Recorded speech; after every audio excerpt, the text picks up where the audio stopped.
Hey everybody, welcome back to the shop and a long overdue weekend update. Things have been just really busy and haven't had a lot of time to do videos, and I haven't had a lot of time in the shop, period. I've been doing a lot of automotive repairs lately, it seems like. But anyways, we got some long overdue sticker shout outs here. We've got over here, we've got Harold Waters from the ARW. It was Amateur Redneck Workshop, now it's ARW. Got a good channel, funny content, always some great Bubba jokes. Sundays at 3 p.m. he does the ARW discussion, always entertaining, different subjects, different creators from all over the globe, basically. If you haven't checked it out, you definitely want to jump in on a couple of those discussions. You can leave comments and so forth. It's a lot of fun. And then over here we got Billy from Knox Machining and Knox Makerspace. He's on a lot of those discussions, and he's doing some great stuff too. Definitely want to check out his channel. He's really involved with this makerspace. They do a lot of good for the local community there, giving people a place to actually come in and work on projects. Yeah, definitely want to check it out. And then we got Kimberzelik. He just got that new Pratt lathe. He's still grinning from ear to ear.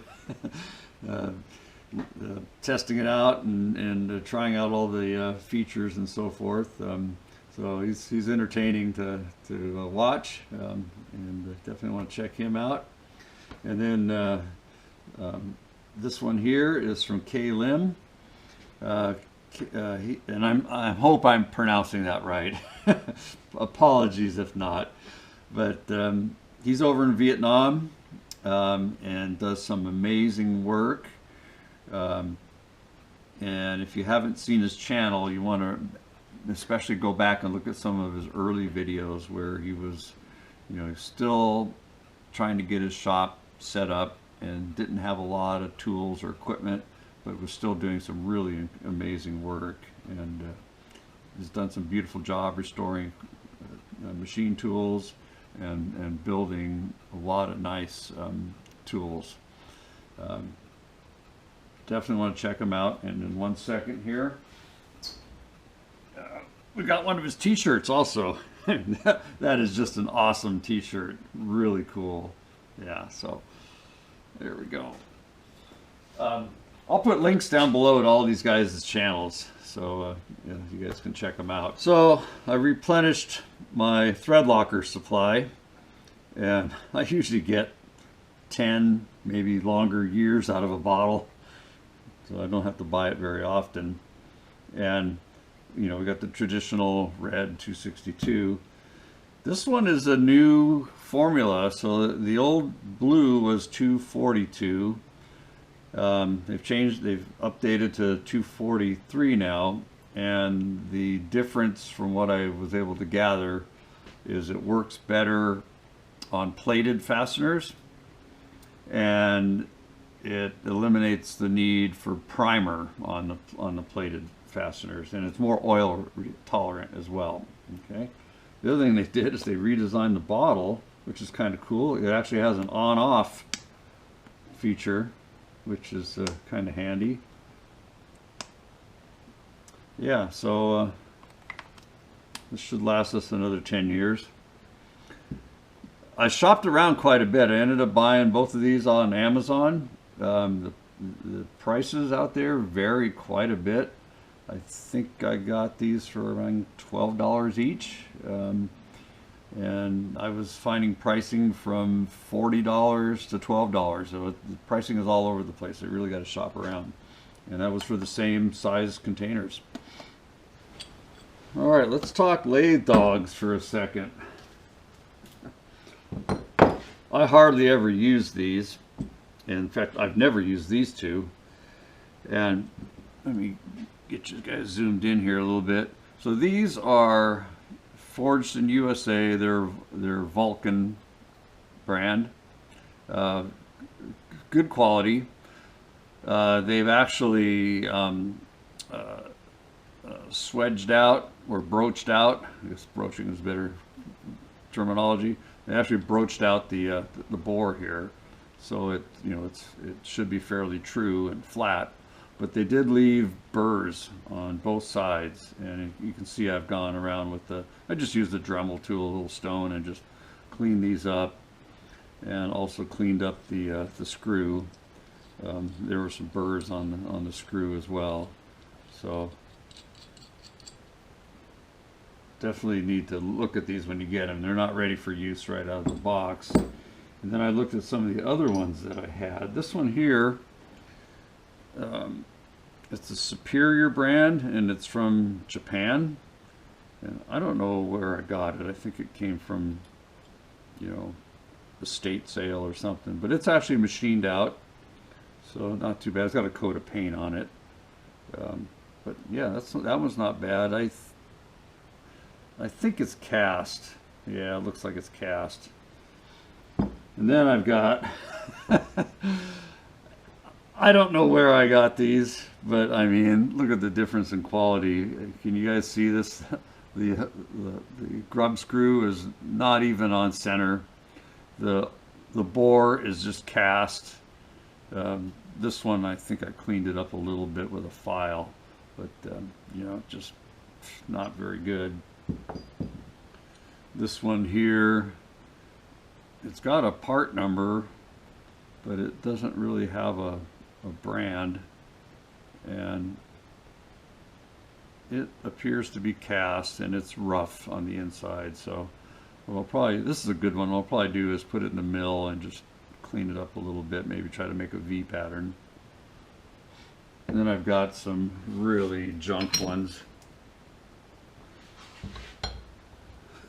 These are imports, just really, I mean, they're cast. They tried to hide their crappy workmanship with paint. And I'm pretty sure I got these from McMaster. They were their import version. But yeah, so buyer beware. I mean, these will clean up. I can put them in the mill and clean them up, make them usable. But yeah, I mean, it's night and day between the genuine Vulcan U.S. made, and I'm sure that if you get an Armstrong, they're going to be good quality also. Got an eBay purchase here, and nothing spectacular. Well, I mean, it's a nice item, but I mainly wanted to show the packaging. So this came from I think it was an antique dealer, rather than a tool supplier. So just take a look at how they packaged this, and they didn't charge anything extra for shipping. In fact, I think it was free shipping. They put some nice wrapping in here. We got bubble pack, and we got the original box. And they did a really good job. Most of the time, at least for me, when I get things on eBay, it's just thrown in a box, maybe one little piece of crumpled up paper, and that's it. But yeah, they had this Armstrong tool holder. It's a 0L, still in the original box.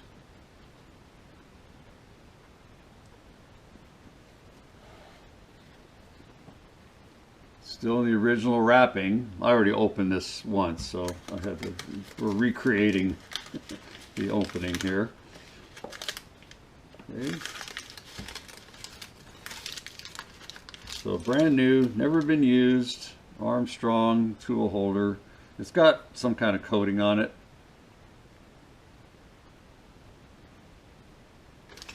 It's got the wrench and even a tool bit. So, with a sticker on it. It's Armstrong. I don't know if you can read that or not. High speed. Yeah. So, I think it was like maybe $30, if that. Yeah. But yeah, pretty interesting to find everything in original packaging. Just looking to see if it had a price tag or a date. It's got some kind of number here. I don't know what that represents. But, the box is pretty cool. You guys probably watch Max Grant over in Australia. So he was just showing on a video a week or so ago, cleaning up one of his lathe chucks, and he used the dry moly lube when he reassembled the jaws and also on the scroll. So I wanted to try that. I couldn't find the brand that he was using. I think he was using a Loctite brand, but I found a CRC. Figure, well, it's probably good, close enough. So I gave it a try. It's interesting. It kind of goes on like a paint. You spray it on, it doesn't, look like paint when you spray it on. It's more like a liquid, but it dries like a paint. And I'm actually a little disappointed. It's not working like I thought it would work. And I did a test here, so you see I shot one side of this little piece of stainless steel. And it feels slippery when you feel it, but you can't really notice a huge amount of difference. I mean, there's a little bit. You can see that it's just a tool bit. I did round the corners, or break the corners a little bit on this, but yeah, it's maybe a little bit of an improvement. It also builds up a little bit of a dimension. I did 2 coats on this, and I mic'd it. I really couldn't tell a difference, but I noticed on the chuck that I tried it on, the jaws are really tight, and they don't slide that great. So I think I'm going to remove it and go back to oil, and maybe see if I can get the other brand that Max uses. But yeah, I don't know if anybody's tried this stuff, and maybe there's a different method of using it. Yeah, throw it in the comments. Yeah, so I don't know. And this is non-conductive dry film, high temperature and pressure. Yeah, so anyways, throw a comment in there if you know anything about this stuff. Yeah, so I mentioned that I'm using the GoPro here today. So I've been looking at different ways to mount the GoPro or hold it. And one of the things, I got this giant valve. Okay, I have no idea what kind of engine this came out of. Something large, obviously. But I'm making it into a GoPro mount. You guys can see this. So I just used one of their standard, multi-purpose. It's like it's a handlebar mount. And I got a couple of the swivel adapters on here. And I did order a longer one. So anyways, I thought that might be interesting to show you guys, of a way to hold the camera. I don't know how useful this will be, but just something I'm experimenting with. Yeah, I got a bunch of these different valves, and these 2 came from a machine shop. The guy's retiring, and he was just getting rid of everything. And then I got a couple other ones. These guys, now these are Caterpillar valves. So these might be able to make an indicator stand out of that one, but yeah, these 2 I might experiment, making camera stands. I don't want to damage them. I mean, they're too cool to weld on or modify or anything. But yeah, just thought I'd share that. Okay, I got a little bit of a rant. So I've been getting bogged down here recently with automotive repairs, and one of the repairs I had to do was change out a couple of power door locks.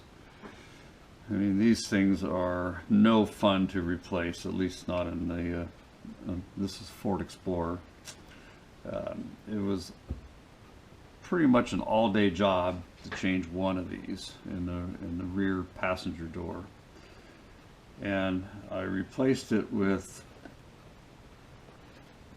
instead of an OEM, it's our spare vehicle, so I used the standard motor product. I think most of these aftermarket ones, Standard and Dorman and all the other ones, I think they all come out of the same factory. They're like 35 bucks each. The genuine Ford, if you go to the dealer to try to buy the genuine Motorcraft, you know, you're going to pay probably 100 bucks for that. But if you're spending all day to install it and it's your primary vehicle, it's well worth the money to buy the better one. Okay, lesson learned here. I put this one in. It lasted 1 day and it failed. Okay, so I actually found the exact same Motorcraft. I found some NOS ones on eBay, picked one of those up, and it works great. Got that swapped out. But now I got to go through, I mean, it was 35 bucks, right? So I got to send it back to Rock Auto. Well, it's about $7 to ship it back, right? So now I'm gonna have what, get a $28 store credit, plus my time to make a shipping label, drop this off at the post office, or maybe I just give it to the mail carrier. But yeah, pain in the butt. I mean, I buy a lot of stuff from Rock Auto, and I'm you know, pleased with their products, because you get a lot more choices. Their prices are pretty good, but when you have a problem, that's when, you know, when you're ordering things online, that's when it becomes difficult. And they got a pretty good return policy. They actually split the shipping with you, which isn't bad. I mean, most online purchases, the shipping is going to be on you 100% to send it back. I ordered a couple shirts, and they came in the wrong size. They were like $25. It was one shirt, like 25 bucks. So I go, okay, I'm going to send this back. And it was my mistake. I clicked on the wrong thing when I ordered, you know, eBay order. They said, oh yeah, no problem, you can send it back and we'll exchange it for the correct size. Well, it came out of the UK. I think it was Croatia or one of those, you know, countries. They're over there. It's not UK, but, you know, the Europe. So I checked in the shipping. It was $100 and some to ship it back. Oh, so it went to the Salvation Army. Yeah. So anyway, so just I know, Mr. Pete does rant, so there was my rant for the day. All right, guys. Hopefully we'll have some more content coming out. It's just things have just been super busy lately, and thanks for stopping by, and thanks for all the subscribers. I need to do a giveaway. I just need to get a little time to figure out what we're going to do. I know I'm up to 2,000 subscribers now, so I've got to come up with something. So just bear with me, and we'll get something put together for that. Okay, thanks a lot, guys, and we'll see you on the next one.